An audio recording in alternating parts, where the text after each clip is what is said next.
भारतीय जनता पक्ष सत्तेत आल्यापासून या मंडळ्या वाढलेल्या आहेत. मंडळांना उत्तेजन दिलं जातं. पूर्वी निवडणुकीच्या रिंगणामध्ये मोजके पक्ष होते. आता 2 शिवसेना, 2 राष्ट्रवादी काँग्रेस आहेत ना. पण दिले जात आहे यादी घोषित करण्याऐवजी. यादी घोषित करण्याचा आग्रह कशा करताय? टाळण्यासाठी नाही, पण राजकीय पक्षांनी यादी अनेक वर्ष मी तर यादी कधी घोषित झालेली पाहिली नाही. यादी घोषित करण्याचा आग्रह कशा करताय? प्रत्येक पक्षानं आपलं एक धोरण ठरवलं असेल.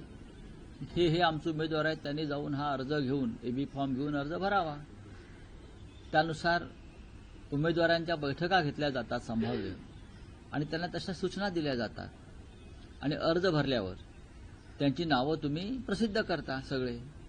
तीच पद्धत या निवडणुकीमध्ये असं दिसतंय की अभूतपूर्व बंडाळीला सगळ्याच राजकीय पक्षांना सामोरं जावं लागतं. प्रत्येक निवडणुकामध्ये अलीकडच्या काळामध्ये भारतीय जनता पक्ष सत्तेत आल्यापासून या मंडळ्या वाढलेल्या आहेत. मंडळांना उत्तेजन दिलं जातं. पूर्वी निवडणुकीच्या रिंगणामध्ये मोजके पक्ष होते. आता 2 शिवसेना, 2 राष्ट्रवादी काँग्रेस आहेत ना. पर्याय उपलब्ध आहेत. असंतुष्टांना पर्याय उपलब्ध आहेत. आणि मग त्यात पैशाचा वापर करून लोक विकत घेतले जातात. त्यातून बंडाळ्या होतात. बंडाळांना उत्तेजन दिलं जातं.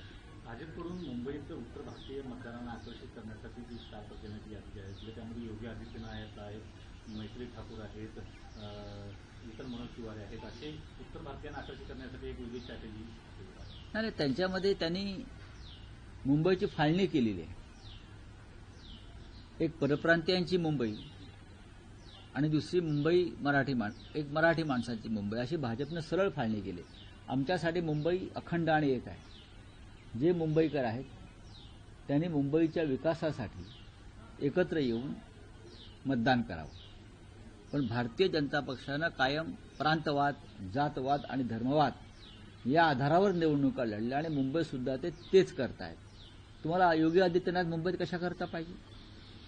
मैथिली ठाकूर कशा करता पाहिजे? किंवा अन्य कोणी कशा करता पाहिजे? कशा करता पाहिजे? तुम्ही सक्षम नाही आहेत का? हा जर मतदार मुंबईचा नागरिक आहे, मुंबईकर आहे, तर मग भारतीय जनता पक्षाच्या महाराष्ट्रातल्या नेत्यांनी त्यांच्यासमोर गेलं पाहिजे. पण तुम्ही योगींना आणणार, तुम्ही रेखा गुप्ताला आणणार, तुम्ही मध्य प्रदेशच्या मुख्यमंत्र्यांना आणणार, म्हणजे त्या प्रांताचे जातीच्या लोकांना त्या भागातून लोक आणून तुम्ही आकर्षित करण्याचा प्रयत्न करताय. मग तुम्ही काय करताय इतके वर्ष मुंबई महाराष्ट्रात? तुम्ही जिंकण्याची गोष्ट करताय ना, मग तुम्ही जिंकून दाखवा ना.